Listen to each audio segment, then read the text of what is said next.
instrumento de tu paz. Donde haya odio, lleve tu amor.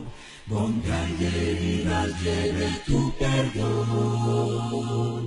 Donde haya dudas, fe en ti.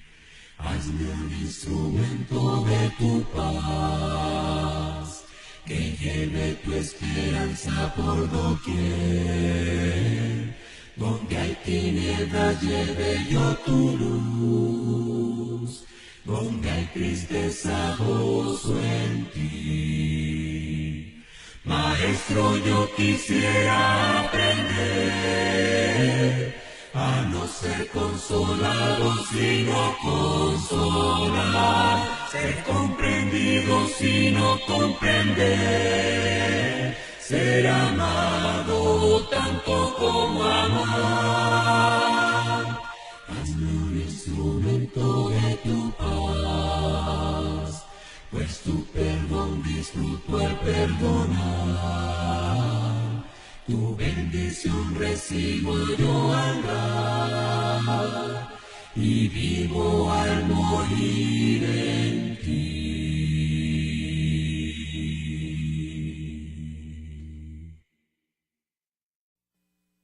Has vagado tan lejos del Salvador, que en tristeza y temor hoy tú estás. Con ternura te dice tu buen Señor: Hijo pródigo, vuelve a tu Dios. Hijo ven, hijo ven, hijo ven, hijo ven, hijo pródigo, ven, sienta hoy al Padre que te invita hoy. Hijo pródigo, ven, sí, ven. Has cerrado en tu andar, Él te cambiará. Temes que has quebrantado su ley. Él te ofrece perdón y te limpiará. Hijo pródigo, vuelve a la grey. Hijo ven, hijo ven, hijo ven, hijo ven, hijo pródigo, ven, sienta hoy al Padre que te invita hoy. Hijo pródigo, ven, sí, ven. Has pecado, pero Él te recibirá si le entregas tu vida y tu amor. No lo dudes, jamás te restaurará. Hijo pródigo, vuelve al Señor. Hijo ven, hijo ven, hijo ven, hijo ven, hijo pródigo, ven, sienta hoy al Padre que te invita hoy. Hijo pródigo, ven, sí, ven. Hoy vamos a estar hablando del hijo pródigo. Fíjese que esta es una de las parábolas más emocionantes y conmovedoras enseñadas por Jesucristo. Usted puede hallarlo ahí en el libro de Lucas, en el capítulo 15, del 11 al 32. Vamos a poner atención a esta enseñanza de nuestro Señor Jesucristo. El texto, como habíamos dicho, capítulo 15. Dice: también dijo: un hombre tenía 2 hijos, y el menor de ellos dijo a su padre: Padre, dame la parte de los bienes que me corresponde. Y le repartió los bienes. No muchos días después, juntándolo todo, el hijo menor se fue lejos, a una provincia apartada, Allí desperdició sus bienes viviendo perdidamente.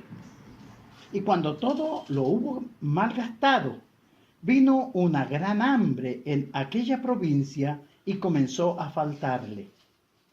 Y fue y se arrimó a uno de los ciudadanos de aquella tierra, el cual le envió a su hacienda para que apacentase cerdos. Y deseaba llenar su vientre de las algarrobas que comían los cerdos, pero nadie se las daba. Y volviendo en sí dijo: ¿cuántos jornaleros en casa de mi padre tienen abundancia de pan y yo aquí perezco de hambre?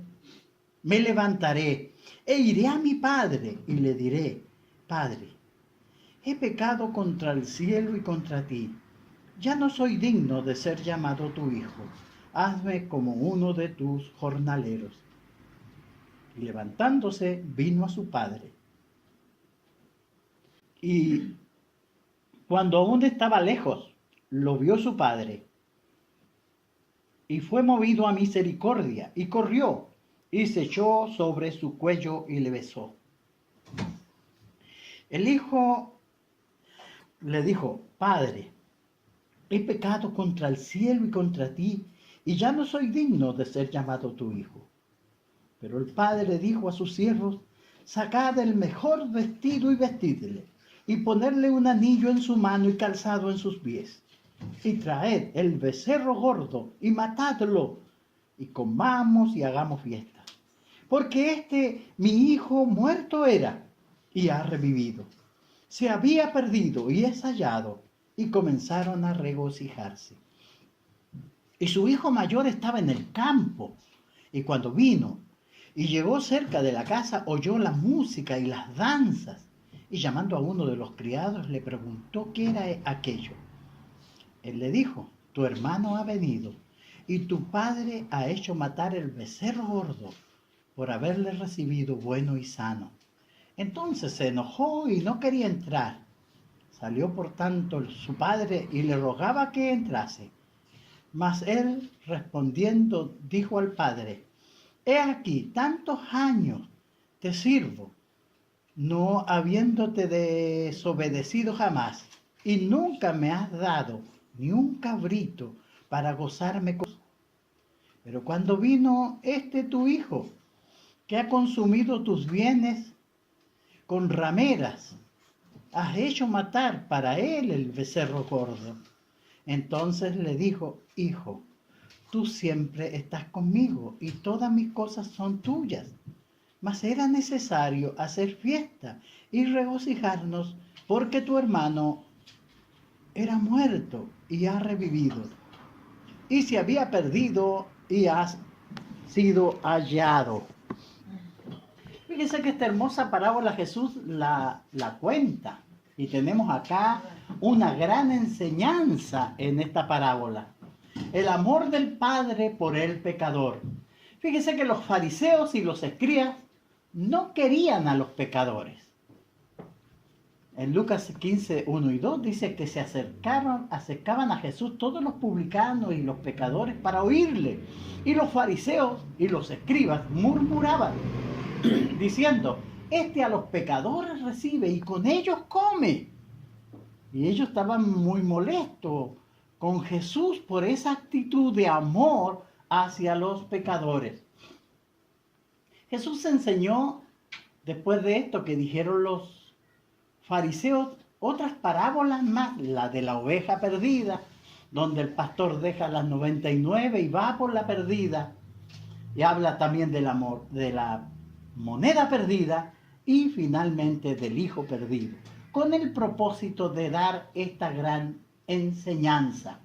Fíjense que en el contexto, la actitud de los fariseos versus la actitud del Padre.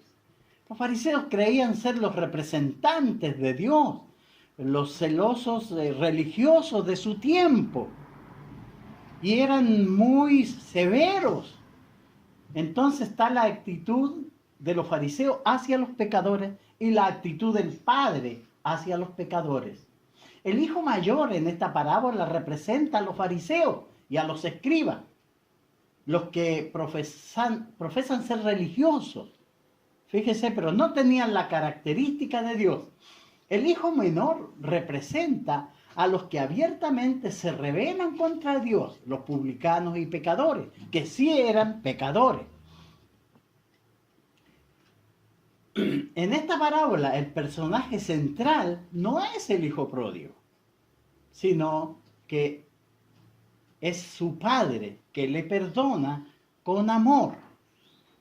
A la gente les gusta más el carácter del hijo pródigo por su actitud y todo eso, pero lo que realmente debe resaltar en esta parábola es la actitud del padre que perdona.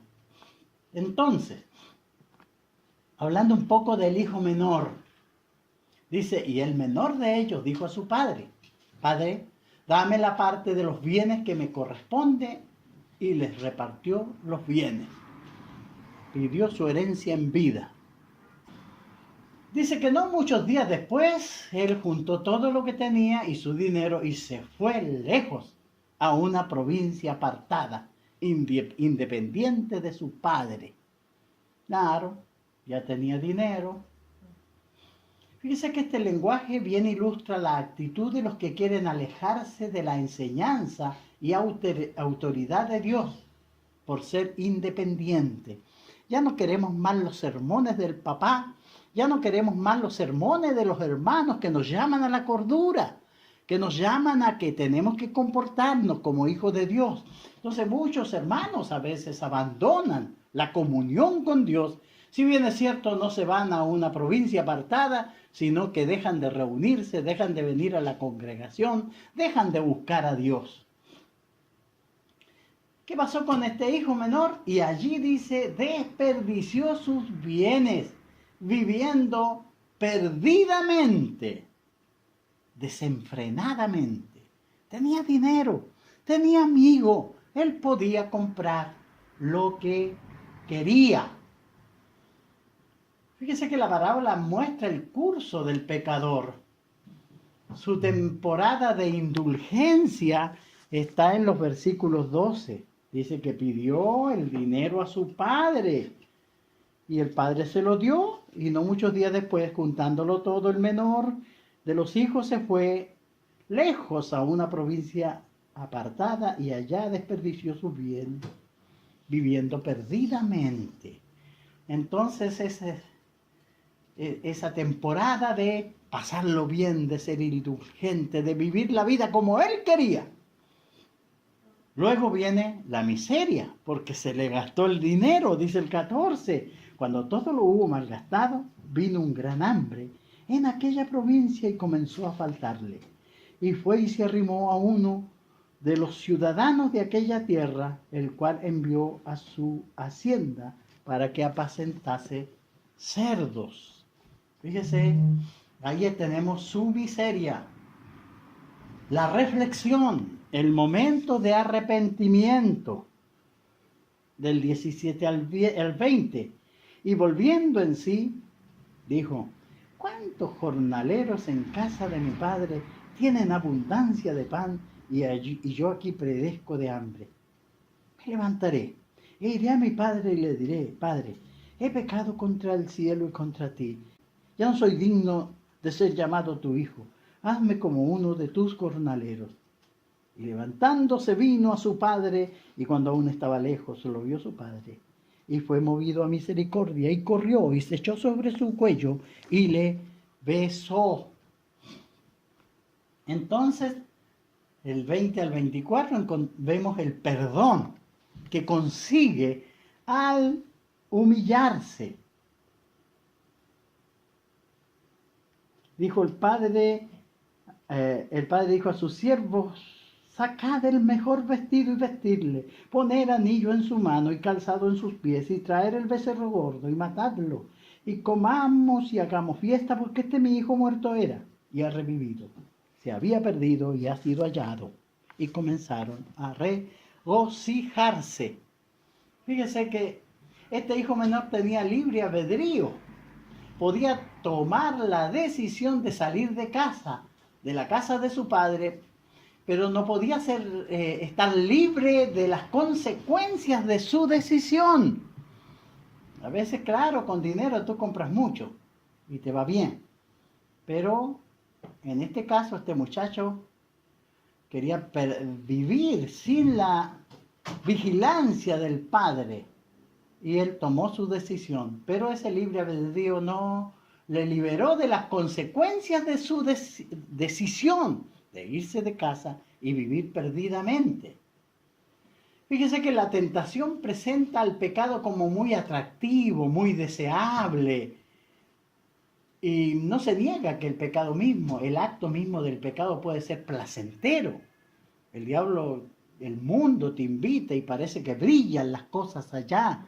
Parece que los compañeros que se emborrachan el fin de semana y llegan el lunes contando lo que hacen, parece que nos llama la atención, parece que lo están pasando bien. Pero no es así. Fíjese que el pecado tiene en sí cierto placer. Ahí en Hebreos 11:25 se nos habla de los deleites temporales del pecado que Moisés dice que despreció. Él rehusó ser llamado hijo de la hija de Faraón y prefirió los vituperios de Cristo, la vida que Dios le ofrece, despreciando los deleites temporales del pecado. En este caso, este muchacho fue seducido por el pecado, pero no se daba cuenta que eran deleites temporales. La fiesta iba a durar hasta que se le acabe el dinero. Cuando se acabe el dinero ya no hay amigos. Ya no, cuando estás en problemas, cuando caes preso, te va a quedar tu mamá, tu papá, tu familia más cercana que te irá a ver. Cuando te estás muriendo, estará al lado de tu cama tu mamá, no tus amigos que te llevaron y te decían, ¡vamos! Y lo pasamos bien. En el momento de la dificultad todos desaparecen. Y es lo que pasó con este muchacho. Pasó eso. Y ahí estaba y lo vemos apacentando cerdos. Fíjese que la consecuencia del pecado será una pesadilla siempre. Hay manchas, errores de juventud que hemos cometido que nos van a seguir toda la vida. ¿Cómo no pensé antes? Pero ahí están. Gozamos de la libertad en la casa del Padre o somos esclavos del mundo. Aquí nosotros, si hacemos las cosas correctas, tenemos limpia conciencia y andamos correctamente y en la noche nos acostamos con paz y tranquilidad, no pensando en que yo estoy haciendo esto que es incorrecto, que es malo. Entonces se da cuenta, tenemos libertad en la casa del Padre o nosotros somos esclavos del mundo. Recibimos el honor de ser hijos de Dios o sufrimos la vergüenza de ser hijos del mismo diablo. Entonces la vida y el rumbo que tomamos es el carácter que vamos a reflejar. Yo quiero ser hijo de Dios en todo, entre mis compañeros, entre mi familia, entre mis amigos. Que ellos puedan ver en mí esa cuota de cordura, de sabiduría. Y él no se mete en esas cosas y siempre lo ven correcto, porque estamos honrando a Dios. El que decide vivir perdidamente se enrea en todas las cosas que hace. Si los compañeros roban, él también roba, miente, engaña. El Hijo de Dios no lo hace. El padre, fíjese que el hijo menor, lejos, sufrió. Pero el padre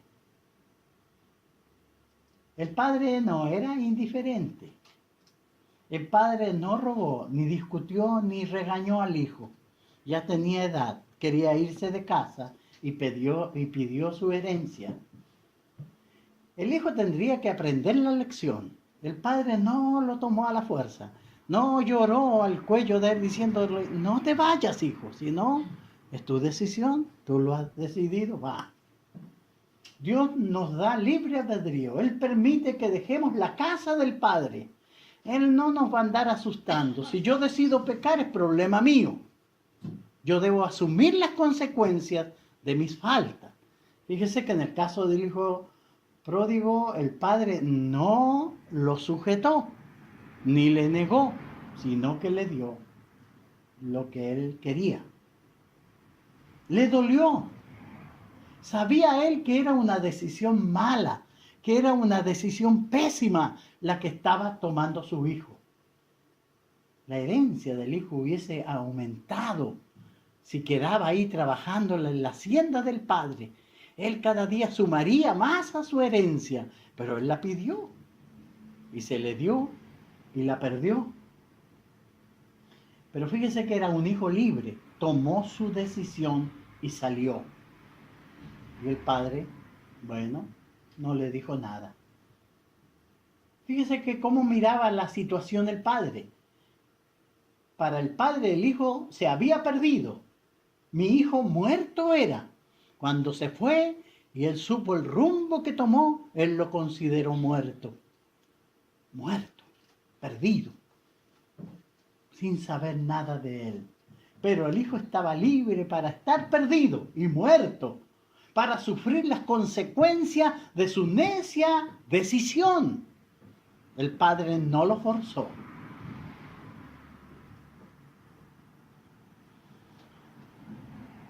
Fíjese que el texto nos dice, y cuando aún estaba lejos, lo vio su padre, y fue movido a misericordia, y corrió, y se echó sobre su cuello, y le besó. Fíjese que obviamente el hijo pródigo no fue solo él el que sufrió, sino que su padre también. Yo me imagino que en las tardes miraba el camino desde su casa, desde la terraza de su casa tal vez, miraba el camino porque en aquel día cuando su hijo se fue y estuvo mirando cuando él se fue hasta que se perdió, lo vio caminar rápido y como un punto negro desapareció en ese camino largo. Me imagino que cada día él salía o de vez en cuando salía a mirar ese camino, pero ese día estaba mirando él el camino cuando vio primero una figura que caminaba. Y dice que cuando aún estaba lejos, lo vio su padre. Fíjense que su padre aquí representa a Dios, que es bueno, que es misericordioso. Y fue movido a misericordia. No dijo, yo no lo voy a recibir. No. Él dice que corrió y se echó sobre su cuello y le besó. Fíjese, ese amor. La imagen que Jesús pinta de este padre bien indica que estaba muy afligido y muy ansioso de ver a su hijo. Era algo que estaba esperando él que algún día volviera. ¿Cuántas veces había observado ese camino con la esperanza de que un día pronto su hijo volviera? No sabemos nosotros. Obviamente estaba esperando su retorno, pues en ese mismo momento, cuando el hijo se acercaba, el padre lo vio de lejos. La actitud de Dios hacia el pecador se expresa en la acción del padre. Se echó sobre su cuello y le besó. Fíjese, esa es la actitud. Recuerden que Jesús está reprendiendo la mala actitud de los escribas y fariseos que odiaban a los pecadores y que condenaban a Jesús, que se juntaba con los pecadores y publicanos. Jesús está enseñando en esta parábola la actitud de Dios hacia el pecador. Salmo 86:15 dice, mas tú, Señor, Dios misericordioso y clemente, lento para la ira y grande en misericordia y en verdad. Realmente está reflejado ahí el hijo harapiento, sucio, maloliente, derrotado, flaco, con hambre, venía buscando el perdón del Padre. Y Jesús hace esta representación, que no solo Él quiere perdonarlo, sino que está ansioso para abrazarlo, reivindicarlo. Y el hijo dijo: Padre, he pecado contra el cielo y contra ti, y ya no soy digno de ser llamado tu hijo. Él dice: he pecado. Él reconocía su error, reconocía su infamia, reconocía su pecado. Pero el padre dijo a sus siervos: sacad el mejor vestido y vestidle, poner un anillo en su mano y calzado en sus pies. Fíjese que el anillo indicaba el honor de autoridad. Él lo reivindicó inmediatamente como hijo de él y ordenó poner calzado en sus pies para identificarlo no como un esclavo. Él venía a ser un sirviente más en la casa de su padre porque sabía que había perdido todos los derechos. Pero el padre lo reivindica y le pone un anillo en su dedo y calzado en sus pies para no parecer a los esclavos, sino que a los al estatus de hijo. ¿Y qué dijo más? Traed el becerro gordo y matadlo y comamos y hagamos fiesta, porque este es mi hijo. Muerto era y ha revivido. Se había perdido y es hallado. Y comenzaron a regocijarse.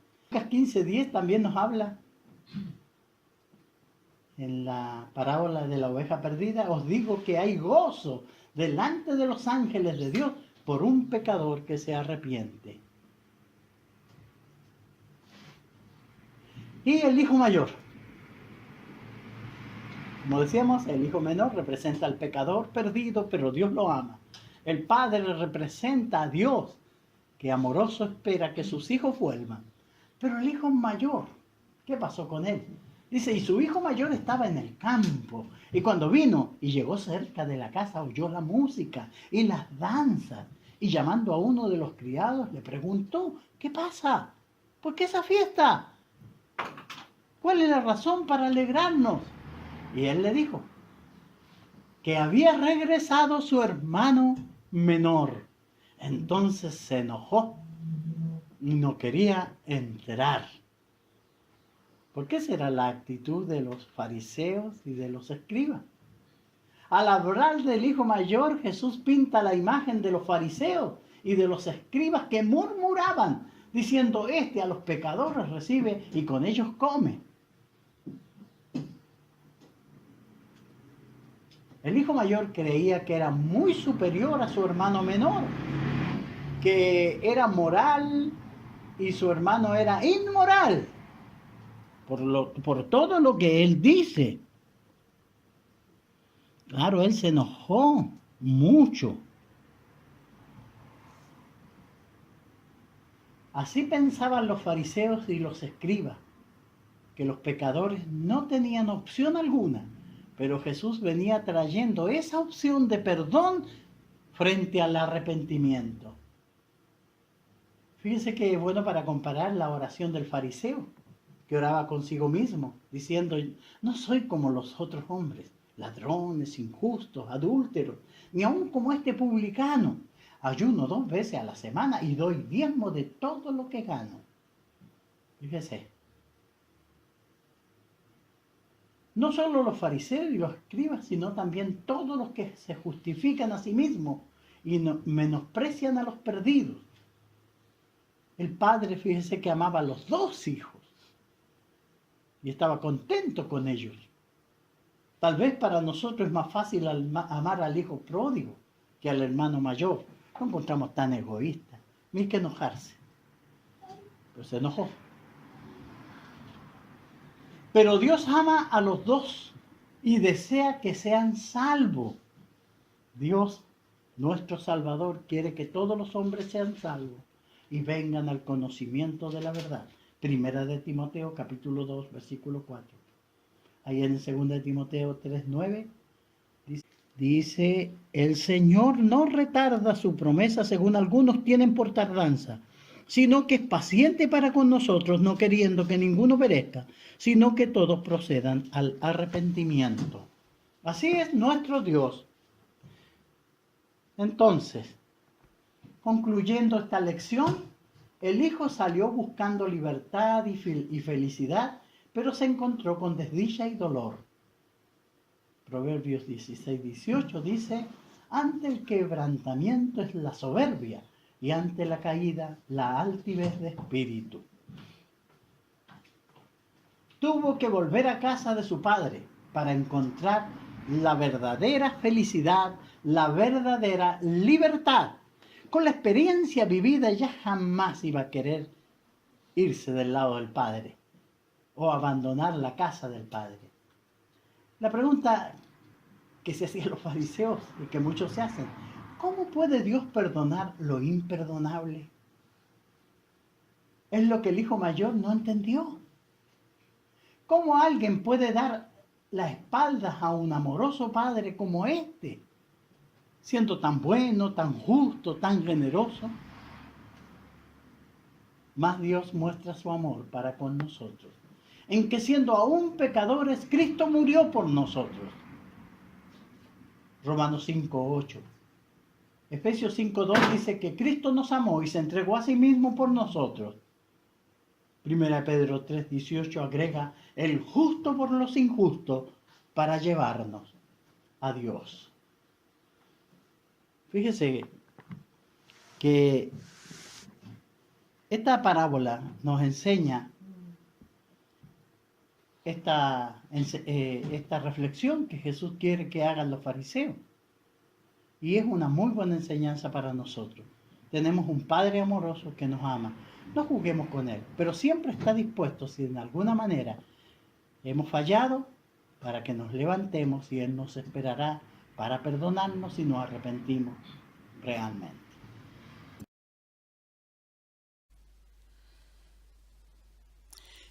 Y como siempre terminamos con el plan de salvación, necesario para toda persona que quiera entrar en comunión con Dios y poder alcanzar las bendiciones que Dios ofrece al pecador. La pregunta que debe hacerse toda persona es: ¿qué debo hacer para ser salvo? A causa del pecado, el hombre está destituido de la gloria de Dios. El texto de Romanos 3:23 dice claramente: por cuanto todos pecaron, están destituidos de la gloria de Dios. Entonces, todo pecador necesita al Señor. La invitación de Dios la tenemos en las páginas de la Biblia, pero un texto específico, Isaías 1:18, donde Dios dice: venid luego, dice Jehová, y estemos a cuenta. Si vuestros pecados fueren como la grana, como la nieve serán emblanquecidos, y si fueren rojos como el carmesí, vendrán a ser como la blanca lana. La invitación que hace Dios para que usted venga a Él, en la sangre de Cristo usted puede lavar sus pecados. Lo que tiene que hacer usted es dar los siguientes pasos de obediencia para recibir la salvación que Dios ofrece y usted entrar en comunión con Dios. Primer paso que debe dar usted en la escala hacia la salvación es oír el Evangelio. Romanos 10:17. La fe viene por el oír, y el oír la palabra de Dios. Usted necesita creer en el Evangelio. Jesús dijo en Marcos 16:15 y 16 que los discípulos fueran a predicar el Evangelio a toda criatura, y el que creyere y fuere bautizado será salvo. También el pecador necesita arrepentirse. Ahí en Hechos 17, versículo 30, habla que Dios, pasando por alto esta ignorancia, ahora manda a todos los hombres en todo lugar que se arrepientan. El cuarto paso que necesita usted escalar es confesar. Y esta confesión es la confesión de Jesucristo como el Hijo de Dios. Debe creer en su corazón que Jesucristo es el Hijo de Dios, como lo podemos leer acá en el libro de Romanos, la explicación que tenemos en la Sagrada Escritura, libro de Romanos, capítulo 10, en los versículos 9 y 10. Y dice el texto de esta forma: por eso que si confesares con tu boca que Jesús es el Señor y creyeres en tu corazón que Dios le levantó de los muertos, serás salvo. Porque con el corazón se cree para justicia, pero con la boca se confiesa para salvación. Y finalmente, ser bautizado para el perdón de los pecados. La respuesta que dio Pedro a los compungidos judíos aquel día de Pentecostés, cuando ellos preguntaron: hermanos varones, ¿qué haremos? La respuesta fue: arrepentíos y bautícese cada uno en el nombre de Jesucristo para perdón de pecados. Estas siguen siendo las mismas exigencias, estos siguen siendo los mismos requisitos para la salvación hoy. Usted puede tener comunión con Dios si quiere, pero usted debe dar estos pasos, debe escalar en esta escala hacia la salvación. Recuerde, Hebreos 5:9 nos dice que Cristo vino a ser autor de eterna salvación para todos los que le obedecen. Usted puede hacerlo hoy. Usted puede tener comunión con Dios hoy. Usted puede abrazar la salvación hoy mismo, si quiere. De usted depende. Que el Señor le bendiga.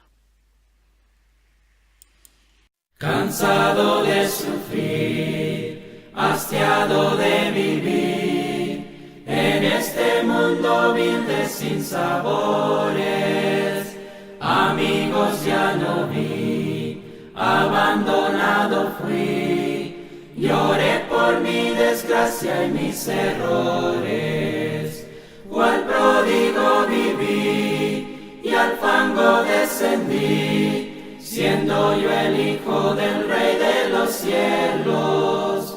Oh Padre, vengo a ti, no me hagas tal cual fui, solo hazme como uno de tus siervos. Al ver mi condición, me hallé en perdición, no volveré al fango donde estuve. Mi juventud perdí, mi herencia pervertí, en el placer y vicios donde anduve. Cual pródigo viví y al fango descendí, siendo yo el hijo del Rey de los cielos. Oh Padre, vengo a ti, no me hagas tal cual fui, solo hazme como uno de tus siervos. Mi Padre me encontró, a casa me llevó, hay fiesta y alegría inolvidable, pues Él me rescató, de gracia me vistió, por su misericordia inexplicable. Cual pródigo viví y al fango descendí, siendo yo el hijo del Rey de los cielos. Oh Padre, vengo a ti, no me hagas tal cual fui, solo hazme como uno de tus siervos.